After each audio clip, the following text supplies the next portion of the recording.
only to be intensely berated by an officer of the People's Police, quite senior he must have been, I think. And he was saying basically, who do you think you are? Look at that hair. I'd like to get you into the Volkspolizei, and then you'd find out about hair. Welcome to Cold War Conversations. So, an extraordinary night of euphoria in Berlin within hours of East Germany's decision to let its people go by opening the border to the west. The city erupted in a frenzy of celebration. East German border guards watched as jubilant crowds danced on the infamous Berlin Wall that's divided Europe for a generation. Astonishing news from East Germany, where the East German authorities have said, in essence, that the Berlin Wall doesn't mean anything anymore. But tonight, there were no filters, no checks. At midnight, the border was thrown open, and the crowd surged through the open gates. We want to have the experience to go this way, and we want to go back to our country. You don't want to stay in the West? No, never. This is not a normal night. There is astonishing news from East Germany. We are witnessing the end of an era. After 28 years, the East German government is throwing open its borders to the west, turning the Berlin Wall into a relic of the Cold War, and possibly opening a whole new page in European history. Our interview today is with Frederick Taylor, who is the author of one of my favourite books on the Berlin Wall. Using official history, archive research and personal stories, he has produced one of the definitive books on the Berlin Wall. Now, I'm going to ask this, but if you'd like to help support us for just the price of a couple of coffees a month, you'll be helping to cover the show's increasing costs and keep us on the air. Plus, you get that sought-after Cold War Conversations coaster too. Just head over to coldwarconversations.com/donate. So, back to today's episode. James is on again, and he speaks with Frederick Taylor, who provides some great accounts of his personal experiences in Berlin, as well as the story of the Berlin Wall and its eventual destruction. We welcome Frederick Taylor to our Cold War conversation. Now, you've written much on Germany, and I was wondered, your experiences of Germany, how did you come to be so interested in this country? Well, it's one of those curious things. My mother grew up in South America, so spoke Spanish. My father, though he was a South London working class boy, had learned languages during the war. And so I grew up in a council house, but with parents who spoke foreign languages, which was quite unusual. So it didn't seem odd to me that with both French and German, when I went to the local grammar school in Aylesbury in Buckinghamshire, where I grew up, that I would take on languages. And German just appealed to me as a language. And of course, Germany is an enormously interesting country for all sorts of reasons, culturally, historically, and so on, and not just for the Nazis. So I just grew to have an affection and an interest in the German language. And then in the first year of my sixth form, which was 1965, I went to Berlin with the school trip. And that really set the cat among the pigeons and has ever since. And I think if we look at the show notes for this podcast, we'll see some fantastic pictures of you in true 1960s garb with your passport, just to show how little you've changed between now and 2019. Not so much hair, a lot more everywhere else. But yeah, the one picture is my passport when I was a sixth former going to Berlin. And there's another one of me in the 70s in Berlin as a student, a graduate student. So, yeah, that was that. When did you first go to Berlin? August 1965. I was in the first year sixth, and we went in a smallish party. I guess there were about a dozen of us, including a German teacher and the German teaching assistant, who was a student from Graz, very nice guy. And we put up in a little hotel on the Asganischer Platz for 5 days, I think it was, and toured the city and went over into the east and so on. It was slightly one of those subsidized trips to show us how evil communism was. We went to a little briefing session with what looked like a crew-cut German with a strong American CIA accent. And then were let loose on the city and found it fascinating. Obviously, it was almost exactly 4 years since the wall had been built, so it was feeling permanent, but still a bit Wild Westy in the way it felt. You heard noises and you heard a couple of shots in the night once, I remember we thought we heard. So it was a quite an interesting time to see the city settling into this uneasy division and checking out how it was reacting to it. I mean, in both parts of the city. What were your first impressions of the wall when you'd seen it? Because 4 years after it being constructed, it was presumably looking a lot more secure than just some barbed wire. Did it shock? Did it horrify? What did you feel when you saw it? I'd seen pictures and I'd seen TV footage, so I was somewhat prepared. But I mean, coming from a market town in Buckinghamshire, having not really gone to very many other places, I went to see my German pen friend when I was 14. But that's about all my foreign travel. Something told me I wasn't in Aylesbury anymore. There was this thing, this barrier, and you kept bumping into it. You rounded a corner, and there it was. And it was pretty mature by this point. I mean, it would mature even further in its hideous way as the years went on. But it was the classic wall with the watchtowers and the death strip and the breeze blocks and the concrete. And so there wasn't. I would have loved to have been there. If I'd been a bit older, I might have seen it when it was really just a bunch of barbed wire being guarded in a fairly ad hoc manner, as it was in the first weeks and even months of its construction. But yeah, it was there and it was fortified. And yeah, it was shocking. One of the shocking things, of course, is how quickly, even then, one got used to it. You kind of expected to see it there. But, it was scary, and there were, checkpoints and people wandering around with guns on the other side, and East Berlin looked a little bleak compared with West Berlin. Even the bits you could see from West Berlin and from the Bernauer Strasse and from the Potsdamer Platz, where, of course, there were observation platforms. So we did all that, and that prepared us for the day we went on one of those one-day passes. But like Cinderella, you had to be back in West Berlin by midnight with Mr. Kitson, my teacher, and the gang. It was a shock, but again, it's amazing how quickly one adapts to things. It's one of the lessons I learned at that point. And what were your experiences of East Berlin when you went there? Did you notice a noticeable difference between East and West Berlin in terms of the people and the environment where you were? East Berlin was clearly it was much more militarized. I mean, there were Allied troops in West Berlin, and there were the Berlin police were armed here and there, and so on. But you went over there, and it was bleaker. I mean, not so much had been restored from the intense bombing that Berlin, including the center of Berlin, had been subjected to towards the end of the war.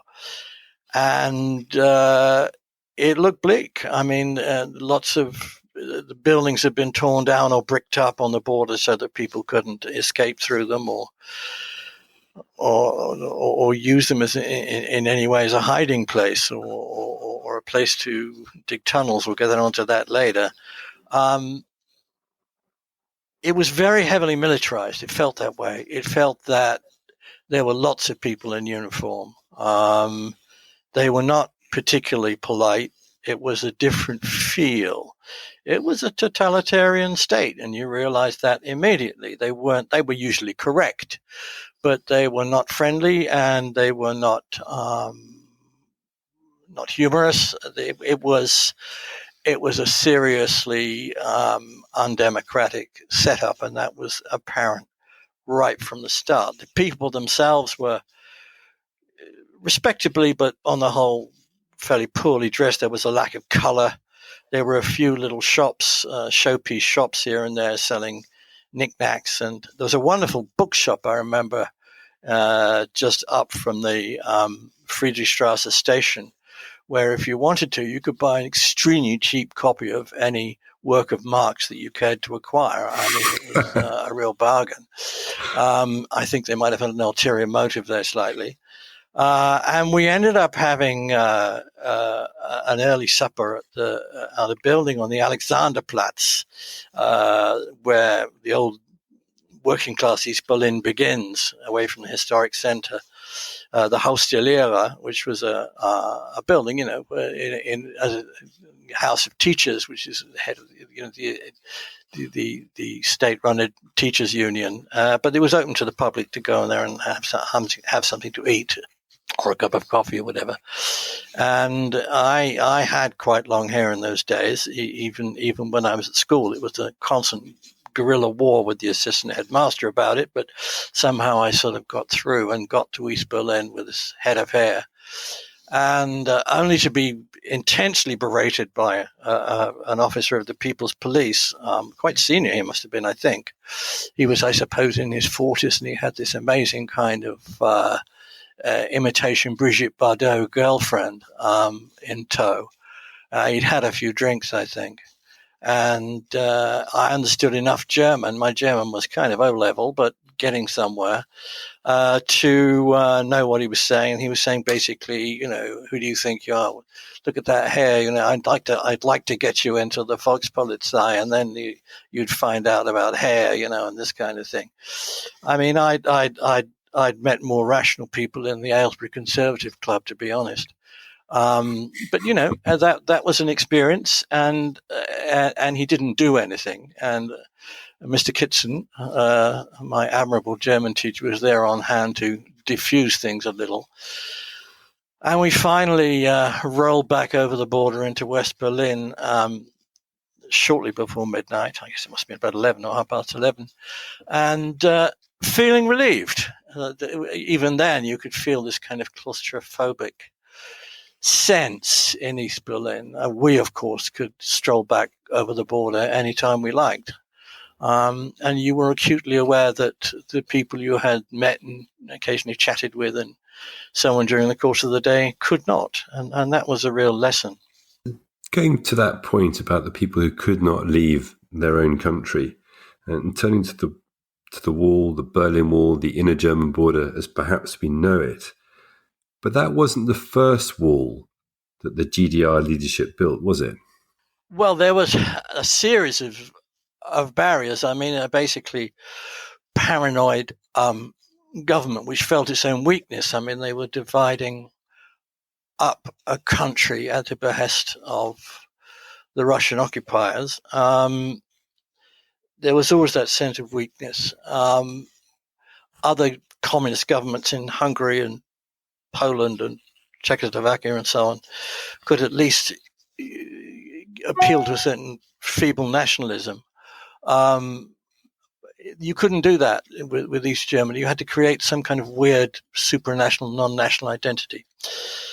The first time that they marked themselves off was by putting up a barrier down the length of the border with West Germany proper, several hundred kilometers, going from the Baltic down to northern Bavaria. They did that in 1952, and incidentally, a few months after that, tried to persuade Stalin that they should actually start building barriers of various sorts, not perhaps a wall, but barriers inside Berlin too, which was occupied by the four victorious powers and therefore divided into sectors. And that's what gave it its unique position in Germany and meant that the western sectors remained, they were not part of East Germany, but part of this area ruled by the militaries of the western powers. Stalin seems to have assented to that, but then he upped and died in early 1953, and the new leadership succumbed and decided they wouldn't build any kind of walls or extra checkpoints or whatever, because they wanted some kind of rapprochement with the West and they didn't want to annoy anybody. So that didn't happen. So still you could move between the sectors in Berlin. The Russian sector, of course, was the largest one, and it was part of the German Democratic Republic, the East German Communist state.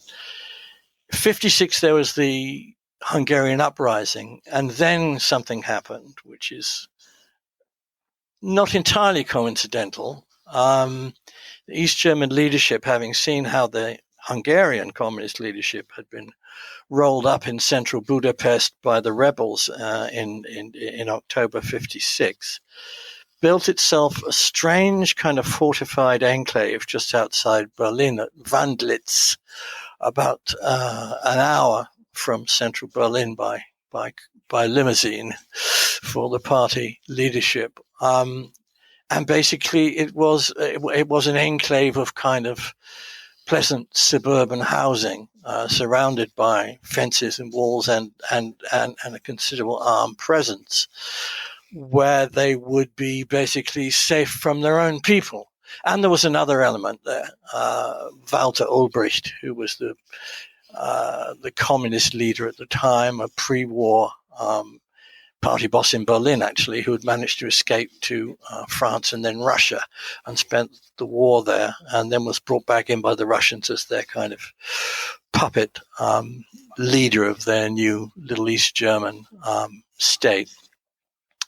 He wanted his members of his central committee there where he'd keep an eye on them. He was, again, paranoia is a common state in East Germany. He wanted them there, and he wanted them in the restaurant at night and in the bar where he could keep an eye on them.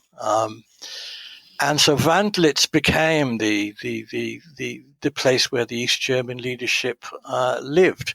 I mean, it's such a strange thing. I don't know if there's an equivalent elsewhere, even in the communist world.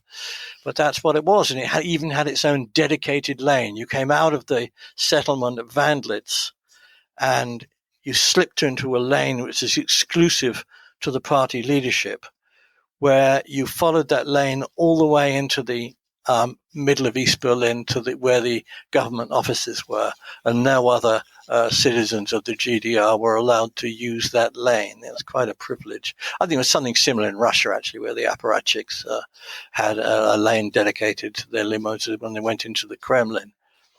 So there was this paranoid feeling, this feeling of trying to suppress things with barriers. And as the 50s went on, and it became clear that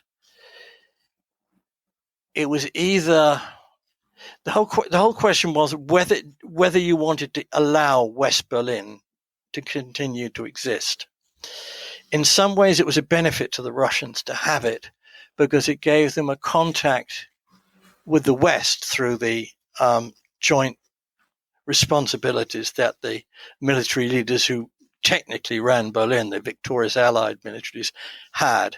And it gave various legal potential for having influence in the West. You had your military attaches. The Western powers had their military attaches inside the Soviet part, and they had theirs inside the. So it was a way of kind of retaining some kind of control. And also, it must be said, as Khrushchev, the Soviet leader who liked to use his little South Russian peasant humor whenever possible, said, Berlin is the testicles of the West. If we want to cause them some pain, we just squeeze. So they were constantly threatening it more or less seriously all through from about 1958 onwards, running into 1960, 61. Because there was another problem, which is that you had to decide who was in charge. Now, Walter Ulbricht was the Soviet puppet, but he was a tough man, actually, a bit somewhat too big for a small country in his way. And he used his position. In other words, he was the Soviets' man who could guarantee their continued presence in their conquered territory in post-war Germany by running the state for them and keeping things quiet, and could, in a sense, exert pressure on them in that way. Now, Albrecht definitely wanted to take over West Berlin. In other words, to knock it out and have the whole of East Germany, including the whole of Berlin, under his control. And so there was a bit of a behind-the-scenes battle going on between him and Khrushchev, who had wider intentions and could see the point of keeping West Berlin as a pressure point and allowing it to keep existing. Khrushchev was prepared to put West Berlin as an independent city-state, as he claimed, in the middle of the Soviet zone, but to slowly detach it from its connections with the Western alliance. Albrecht basically was much more ambitious. He wanted West Berlin for himself. So all this was going on in 61. In the meantime, of course, East Germany was having serious economic and social problems. It was not able to give the population the standard of living or the freedoms or most of the other things that people like that that many of them wanted, particularly educated middle-class East Germans. And they were voting with their feet. And the way for them to get out of East Germany was to walk into West Berlin. And roughly 2 million of them did that between 1949, when the East German state was founded, and 1961, when the crisis at the wall came to a head. You didn't do anything silly. You couldn't just walk into West Berlin, quite.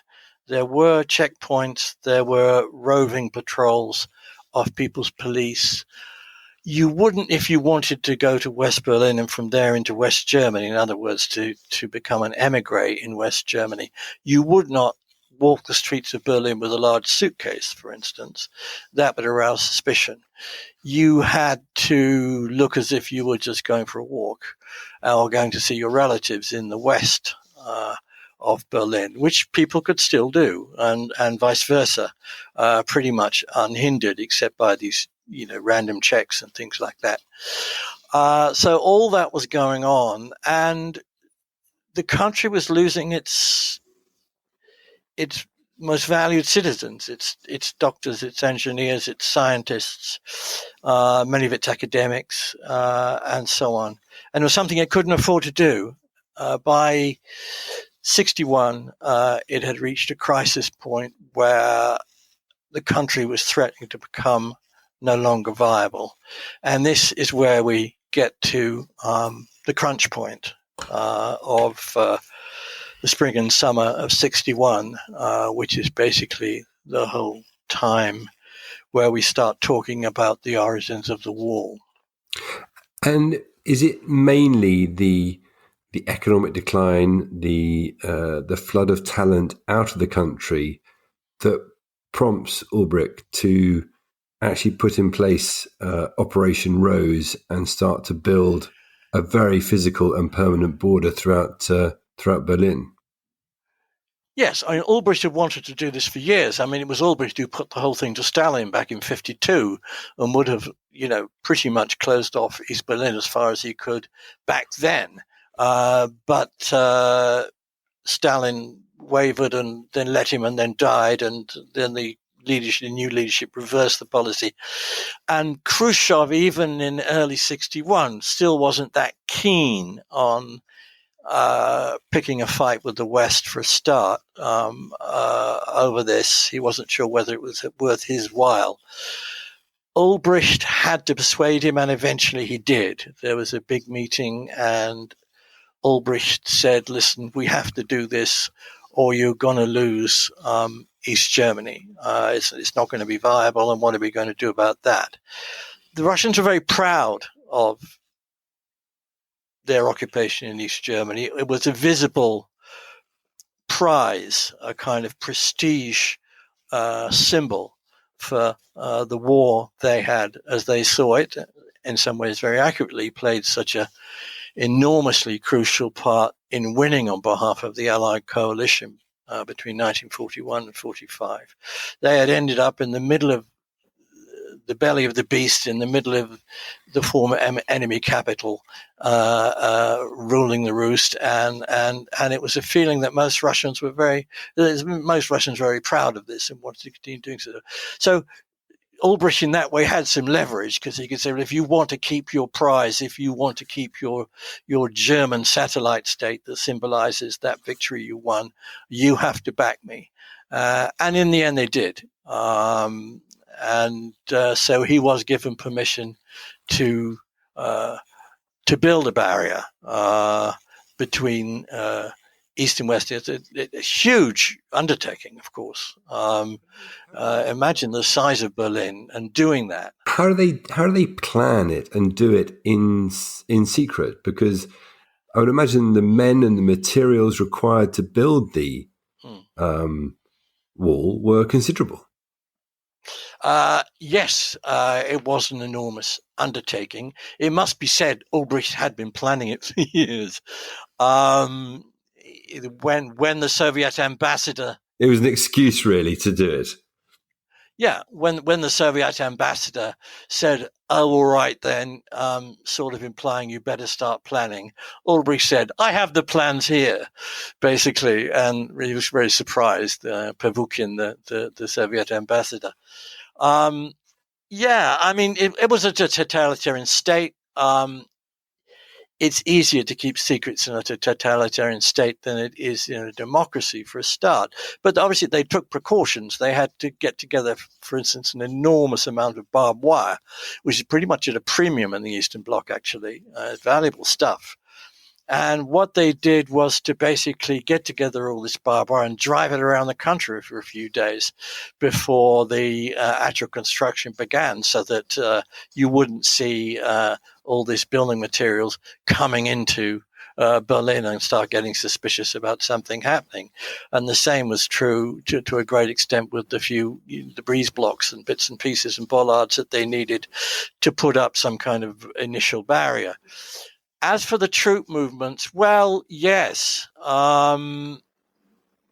troops and armed police detachments only really started to make a move on the evening of the 13th, when the operation really got going. And the secret was kept. There was high tension.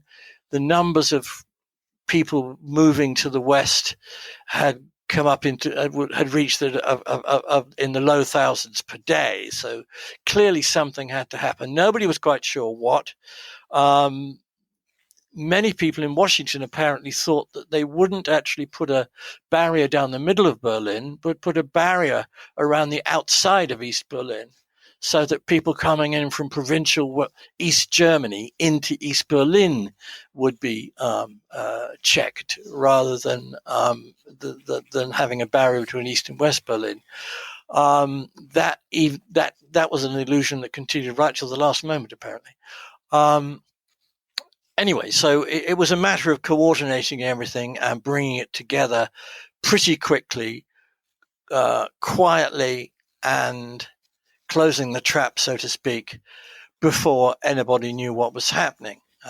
There was some stuff dribbling through the Social Democratic Party, which had been very powerful in the eastern parts of Germany before the war, and had built up a skeleton organization after the war, despite Russian disapproval, had in fact its own intelligence service inside East Germany, with loyal party members over there reporting to HQ in the West about it. And there were already a few indications, a dentist who said that he'd had a high East German official in, and the East German official had been unable to resist a certain nod, wink, big things are going to happen, you know. There were several of these reports coming through, but they didn't seem to go anywhere. They reached Social Democrat HQ, but don't seem to have then gone, for instance, to Willy Brandt, who was the mayor, Social Democratic mayor at the time, and certainly not to the Allied commandants before the actual building of the wall happened. The building of the wall was one of those things. Communist regimes tended on the whole, you just look at the Soviet war effort in the Second World War, they're terrific in crises. For a short, intense period, they can work wonders. Giving ordinary people a decent everyday life over the long term is something not so much. They're not so good at that. But they can do something like winning the Russian Civil War or winning the Second World War or putting up the Berlin Wall pretty well, actually. And it was a very efficiently organized operation. Ulbricht delegated it to a man named Erich Honecker, who had been the leader of the youth movement, the Free German Youth, during the late 40s and early 50s, and was now the security secretary to the Central Committee. And as the name implies, I mean, the clue is in the title, he was the man who was going to provide the ultimate security, as it seemed at that point, for the East German regime through building the wall. So on the 14th of August, once the first barbed wire has been laid and the first few bricks are down, how did the Allies, how did the other three occupying powers of Berlin react, and how quickly did they react? The reaction of the Allies was surprisingly tepid. You must remember, one basic fact is that they had about 12,000 troops altogether between the French, the British, and the Americans in Berlin. They were surrounded. The East German army was about, I think, just under 200,000. There were 500,000 Russians stationed in East Germany. They kept out of East Berlin on the whole, the Russians, but they were there and could easily be called upon if necessary. So they weren't in much of a position to put up any kind of military resistance against the Warsaw Pact forces, but that they were immediately surrounded by. However, that wasn't really the point. The answer is they didn't do much at all. The leaders of their countries, Kennedy was on vacation at Johannesburg at the Kennedy family compound, it being August. Harold Macmillan, the British Prime Minister, was shooting grouse in Yorkshire. And General de Gaulle, the leader of France at the time, was at his country home in Colombier-les-Deux-Églises, quite a long way east of Paris. So they were all on the hop. The French foreign minister apparently was on holiday and could not be found at that point. Very hard to imagine that these days. And not just that. Willy Brandt, who was the Social Democratic mayor and would become very famous as a reforming German chancellor, was at that time, as a young man, running for the chancellorship against the veteran leader Konrad Adenauer, who had run West Germany for the past 12 years. He was on campaign trail and rushed back to Berlin when he heard the news of the barriers going up, and obviously immediately people realized what was going on. And he rushed over to a meeting of the Allied commandants and found that really they were thinking about issuing a protest. And then apparently the American commandant then got on the phone with the State Department in Washington and said, look, I'm going to, of course, we're going to fire off a protest. And they actually told him not to. The Allies were not going to start a war over Berlin. The red line was if the East Germans and all the Russians took a step into West Berlin, that was a potential provocation or which could lead to war. As long as they stuck to their own territories, so to speak, in other words, the bits just stuck to the kind of Soviet sector of Berlin and fortified that and cut that off, nothing was going to happen. And the East Germans and the Russians were very careful not to go 1 inch over that border when they built the barriers. Kennedy said, when informed about it, well, this wall is obviously a terrible thing, but it's a whole lot better than a war.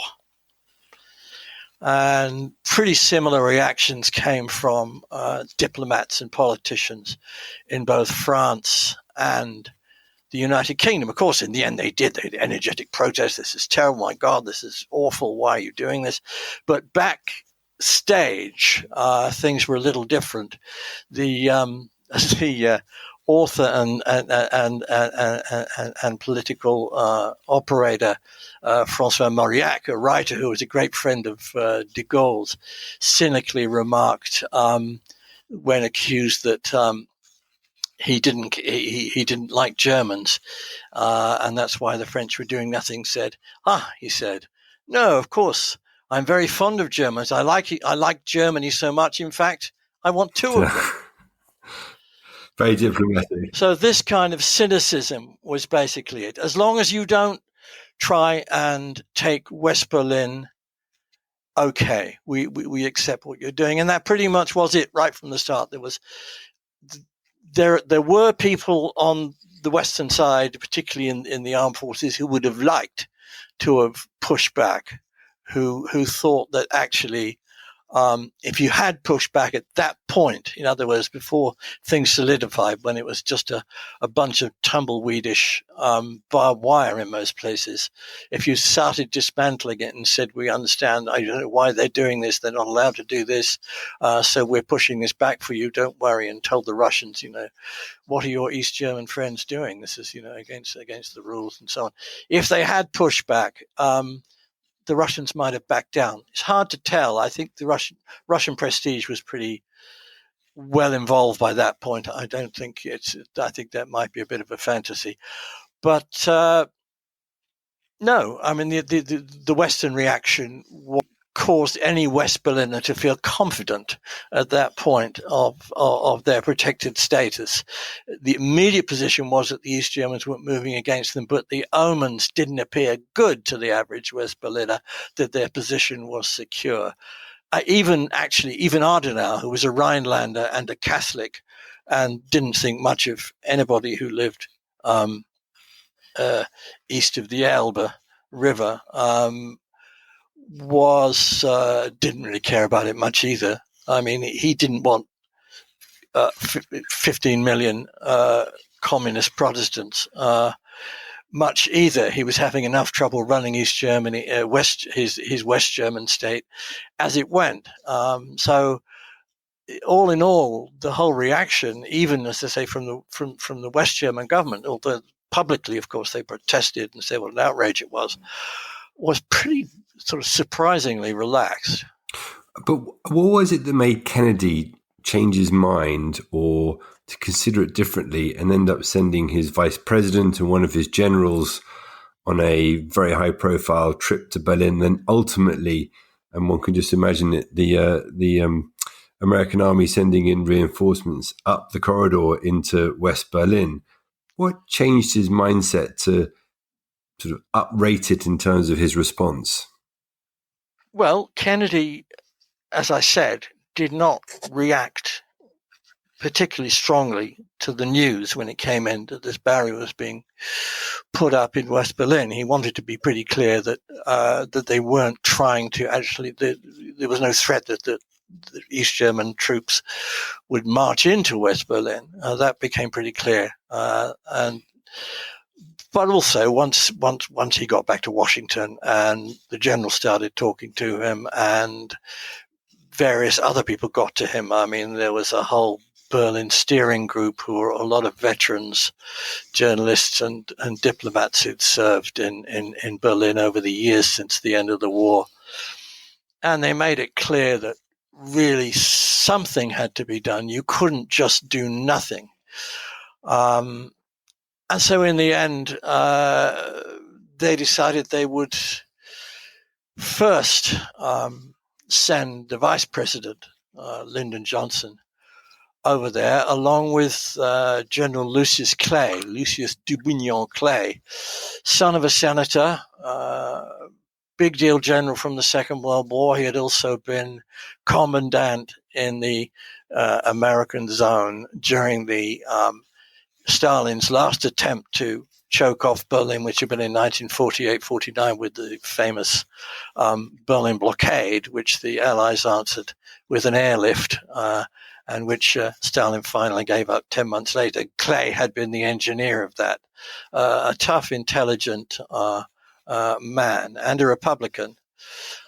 So the Democrat Kennedy thought he would send his Democrat vice president along with the tough General Clay over there, and also send an army brigade through to West Berlin to reinforce the troops there. Purely symbolic, of course. I mean, even sending an army brigade in didn't create any kind of military advantage for the West in Berlin. You could probably hold the Soviets up for a day or two if they were a bit slow off the mark. But it was a huge symbolic gesture. And it also showed, because it had, of course, to go by land. It had to go by land through to Berlin from Western Germany, that nothing similar was happening that corresponded to what Stalin tried to do 13 years later in blockading the routes into Berlin. So it was symbolic of Allied access to Berlin, which after some shilly-shallying, it was permitted by the Russians, and this armor brigade, trundled along the Autobahn to Berlin, arriving there about the same time as Johnson and Clay, and they had a parade, and the Berliners were comforted by this. I think very few of them, again, could completely ignore the reality of the relative strengths of East and West in military terms, but it was comforting. The Americans had sent a large hostage to fortune, and that's what the West Berliners wanted to think that they were prepared to do at that point. So they showed up, and there was much celebration, and Lyndon Johnson was big and Texan and shook a lot of hands and toured around in an open Cadillac and generally spread a feeling of combined toughness and good cheer among the population, which was a huge success in kind of bolstering morale in a city that obviously felt a half city, West Berlin, that felt very beleaguered at this point. So he stayed for a couple of days and then exited back to the States. Clay stayed around for a while, and things started to settle, in as much as you can say that. Bad things were happening at the border here and there, but basically the situation was stable. And really what everybody wanted, nobody wanted Central Europe, at the heart of which, of course, lay Germany, and at the heart of Germany, Berlin, to erupt into violence and create instability between East and West in Europe at that point. There was other things going on. There was the beginning of the problems in Southeast Asia, and nobody wanted a fight in Central Europe at that point. So there was, from this point on, pretty much a standoff. One of the very iconic images, I think, of the Cold War, certainly for me, is, I think, in October 1961, when Clay is still there, the tanks facing off against each other across the border. How did that come to pass? How did main battle tanks come to sit in the middle of a city facing their guns at each other, when actually what everybody is trying to do is, as you say, avoid that war. The Checkpoint Charlie confrontation 2 months after the wall went up is quite a complicated thing. There's reason to believe that, again, Walter Ulbricht, with his salami slicing and attempts to push the Russians in directions he wanted them to go, despite his relative insignificance, he was, after all, their guarantor of control in the area, was chipping away at the rights of Allied personnel, soldiers and diplomats and civil servants and so on, of the Allied powers, France, Britain, and America, had the right that had been established since the end of the war to go through into East Berlin without having to show ID. He started to chip away at that. And on one evening, an American official was taking his wife to a theater in East Berlin, and his car was stopped. This is in October. And he was told asked to show ID. He, of course, refused. And they sat there for quite some time until it became obvious he wasn't going to get to the theater that evening. And he went back into West Berlin. And this started happening. This became a pattern. And there were incidents.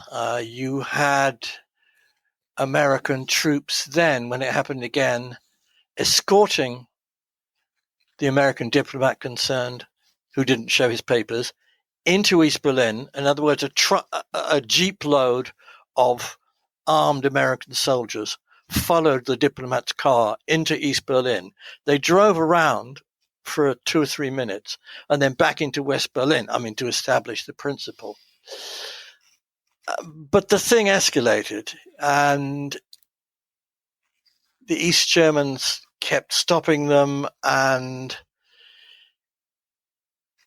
to cut a long story short, it wasn't that long, but to cut it short, because this is basically what you ended up with. You ended up with American tanks, the foremost of them with bulldozer blades installed on the front of them, sitting at Checkpoint Charlie, absolutely the dividing line between East and West Berlin in the American sector, with Soviet tanks. And the Soviets, this is the only time the Soviets came into Berlin, actually, had driven into Berlin that same day and were facing them on the other side of the border. And they sat there for some hours.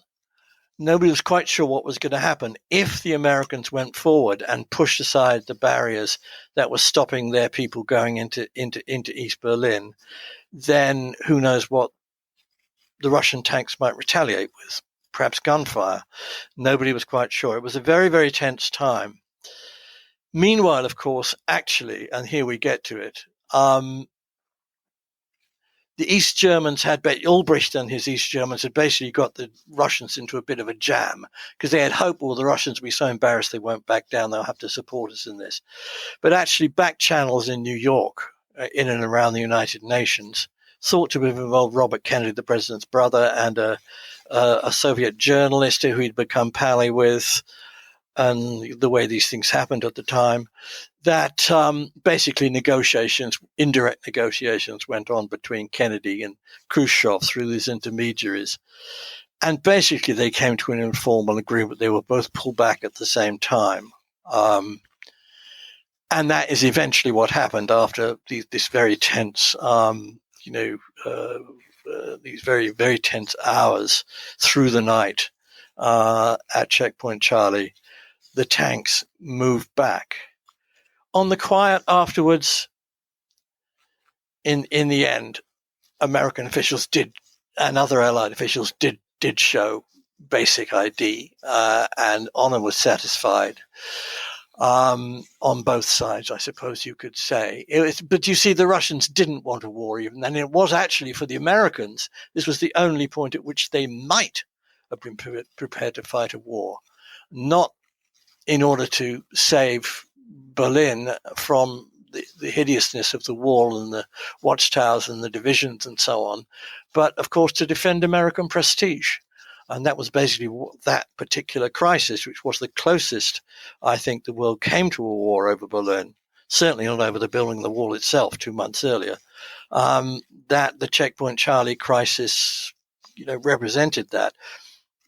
The odd thing was the Americans were always then nervous that if there was some crisis of another sort, that the Russians would essentially use Berlin again. In other words, it happened in the Cuban Missile Crisis, for instance. They were very nervous in Washington that with the confrontation in the Caribbean going on, interception of the Russian ships and the missiles and all the rest of it, that the Russians would again try and squeeze the testicles of the West in Berlin and cause a distraction, and they didn't. They didn't, oddly enough. The Cuban Missile Crisis played itself out in the Caribbean, and didn't, in a sense, have any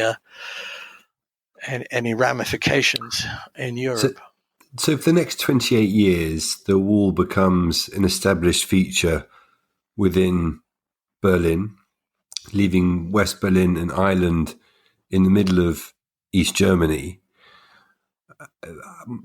As the wall becomes more and more fortified, I guess that the ways, and you write about these, that people found of escaping became more and more complicated because they had to overcome greater barriers. Yeah, in the early days of the war, of course, quite a few people managed to escape one way or another, even the early months, so to speak. But of course, the barriers became more formidable, and it became clear that the border guards had been, this was always denied by the East German government, but was definitely the case, had been ordered to, if necessary, shoot to kill. In other words, if somebody didn't stop and put their hands up, you shot them before they could reach the other barrier on the western side. Actually, oddly enough, what most tourists and Westerners thought was the Berlin Wall was not really the Berlin Wall at all. It was what the East Germans called the final marker barrier. The actual fortification was 60 to 90 meters wide and included alarms, barbed wires, dogs, and so on. The actual wall, as far as most East Berliners were concerned, began at the end of a street in East Berlin with large warning signs.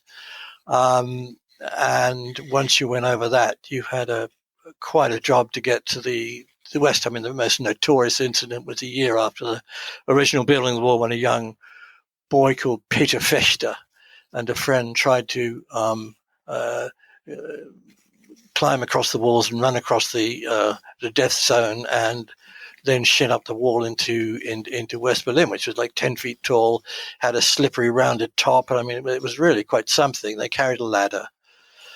Fechter's friend actually did get across. Fechter himself was shot and basically left to die in no man's land. It was quite some time before anybody came from the East German side to pick him up, by which time he'd pretty much bled to death. I think he might have been just barely alive when they took him to hospital, but he died very shortly afterwards. It was a very notorious incident. And that did start to put people off. People, a train driver drove a train through the Berlin Wall at one point with a bunch of passengers and his family on board. Trucks went through there. Tunnels were built. That's a whole subject in itself. There's a recent radio documentary about Tunnel 29 from September 62, which was an extraordinary story and was actually filmed by an American NBC television crew through its construction. All of that happened, but by the 70s, really actual crossings of the Berlin Wall in one shape or form. You had people going across in balloons and Lord knows what else. Very ingenious, often failed tragically, but sometimes succeeded spectacularly and heartwarmingly, so to speak. It became easier to go to a third country on holiday, like Yugoslavia, and then sneak into Hungary or Czechoslovakia or somewhere like that, which, although they also had iron curtains around them, were much less intensely patrolled than the border between East and West Germany and East and West Berlin. And fake papers, West German papers. The great thing was, of course, that East Germans and West Germans spoke the same language. So it was quite easy for an East German to pretend to be a West German. So if you managed to get hold of some West German papers, forged or real, he or she could convincingly cross a border, probably not a border inside Germany where people were more attuned to accents and things that were going on, but and other kinds of borders out of, for instance, Czechoslovakia or wherever into the West. So this became the new industry, and various people smugglers, similar in some ways. Some of them were quite sleazy. I mean, similar to the kind of people that smuggled refugees into Western Europe and into Britain these days. So all that became a thing, and that was really the only method left by the 70s. Very rarely did anybody try to cross the actual wall. A handful succeeded, most did not, and they would receive heavy prison sentences if caught, and their families would be disgraced and disadvantaged. So everything was done to turn the whole thing into a game that nobody would want to lose. The East German state became very good at intimidating its population to such an extent that that a very few serious attempts were made to get across the wall in the 70s and 80s. Now, the version of your book that I have is from the 20th anniversary of the fall of the wall. And I know that there's a new edition out at the moment with some updated material. And as you sort of reflect on what you wrote and your experience in Germany, another 10 years later from the version that I have, what are your feelings of the wall as we approach the 30th anniversary of its fall? It's an interesting anniversary because when I wrote a little update piece in 2009, there was only the very beginning of the split sort of happened in the former communist countries, including what used to be East Germany. The beginnings of the so-called liberal democracies in Poland and Hungary, and the goings on in the Czech Republic and Slovakia. All these things became much clearly into view between 2009 and 2019, and also the situation in Eastern Germany itself, the so-called new federal provinces, as the West Germans always call them. Things have deteriorated politically, it must be said. It looked 10 years ago as if, although there was quite a lot of discontent in the East, that basically the integration process between these two countries, the two parts of the country that had such radically different histories for 40 years of the lives of everybody involved, were growing together. In some places they still are. Some cities in East Germany are doing well. Leipzig, Jena, Weimar, Dresden's kind of doing okay, but that's a special case politically in some ways. And various other parts, rural and small town East Germany, are not doing well.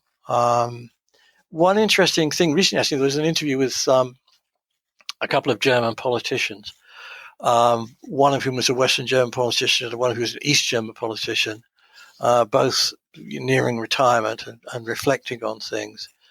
And the East German said to me something, and it occurred to me actually, which is that given that a lot of East Germans were unemployed for quite some time after the wall came down, there's a whole other story to be told about the mistakes that West Germany made when absorbing East Germany into its capitalist system. It left a lot of unemployed, embittered people. One of the reasons for the discontent that you see expressed in the votes for the far right in the east of Germany these days is that these people are disadvantaged because they don't get full pensions.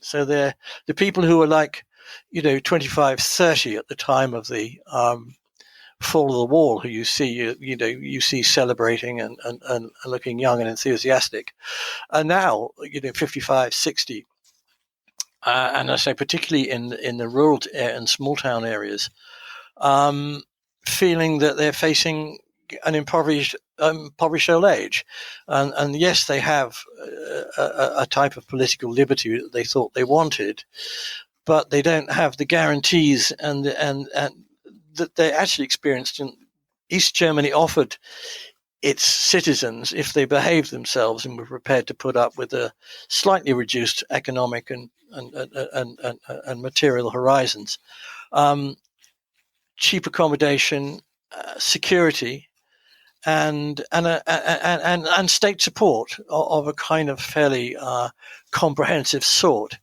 That was your reward for accepting the regime, and I think that's why you're getting both nostalgia for the old East Germany among particularly that age group, and also, of course, the nostalgia for a rather even more sinister and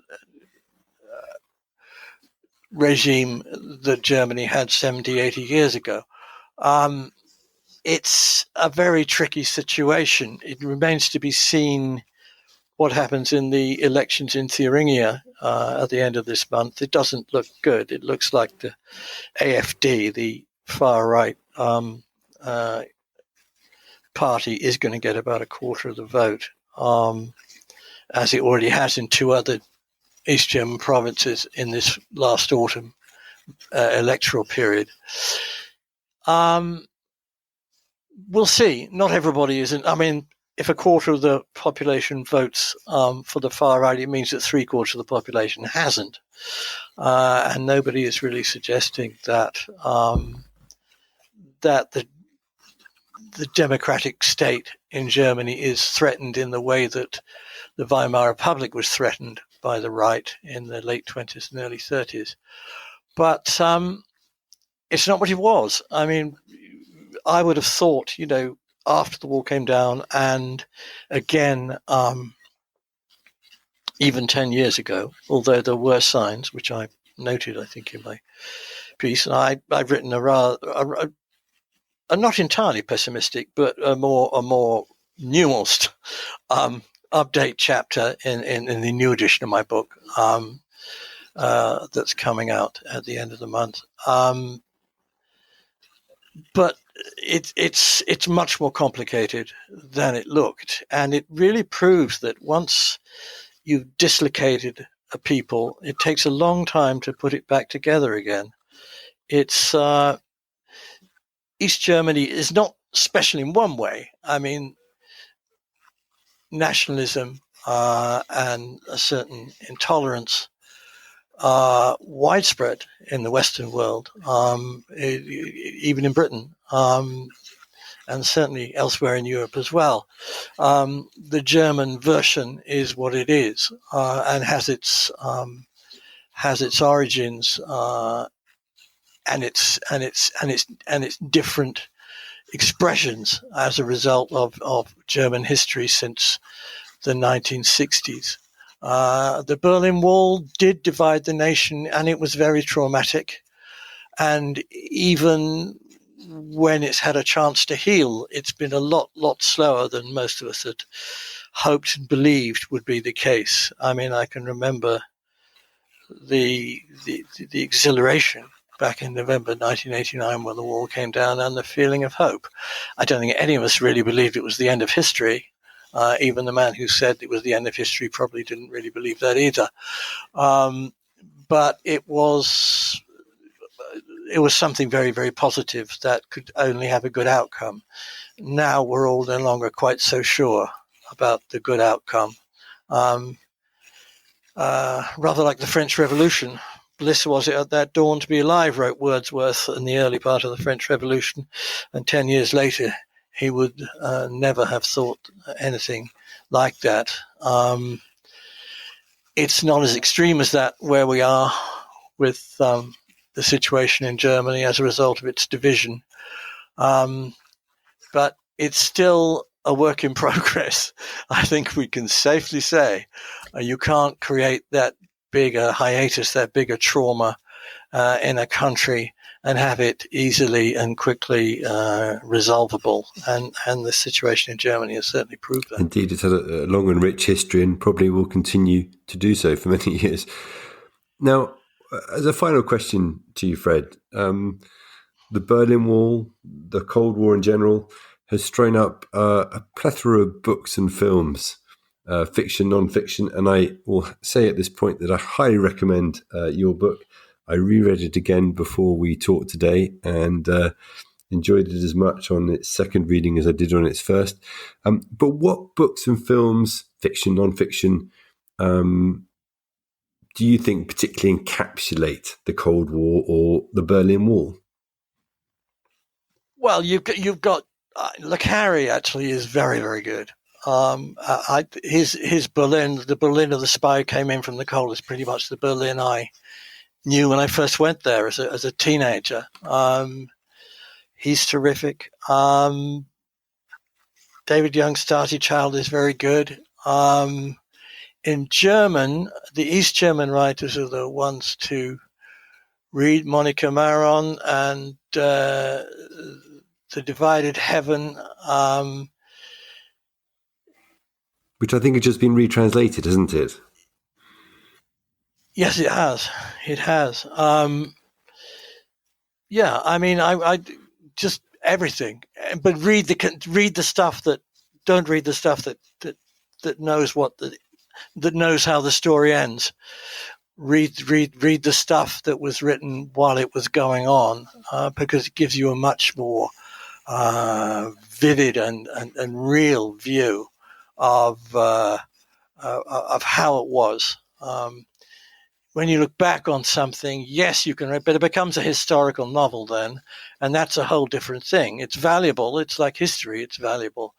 But by golly, read books that were written while it was all going on. As I say, actually Len Dayton. I'd forgotten Len Dayton. Of course, Len Dayton's wonderful on Berlin too. So Dayton and Le Carre, if you're reading in English, and any East German writer you can get your hands on who's been translated into English, for a view of what it was like within that strange and oddly alluring, terrible, cement-headed, but nevertheless strangely kind of energetic state that the German communists built. It couldn't last for all sorts of reasons of economic viability and had so many unpleasant aspects along with the positive aspects that couldn't really survive either. But it's a fascinating country, East Germany, precisely because of its artificial nature. I remember before we finished, an East German friend remarking to me as a joke, a quiet joke, the sort you don't tell when you think somebody might be listening. He said, "I've heard that they're thinking of changing the name from the German Democratic Republic to the Central European Republic, just in case people start getting nationalistic." And that was the position that East Germany found itself in. They could never really be a German state. They had to they were a state where everybody spoke German, but never really talked about being German in any kind of meaningful historical sense. So it's a very curious thing, and I think fascinating to study and think about. If you'd like to buy the book and help the podcast, click on the link in your podcast app. There's also further information on this episode in our show notes, which can also be found as a link in your podcast app. If you like what you're hearing, you can sign up to our email list at coldwarconversations.com. And if you can't wait for the next episode, do visit our Facebook discussion group, where our guests and listeners continue the Cold War conversation. Just search for Cold War Conversations in Facebook. Thank you very much for listening. It is really appreciated. Goodbye.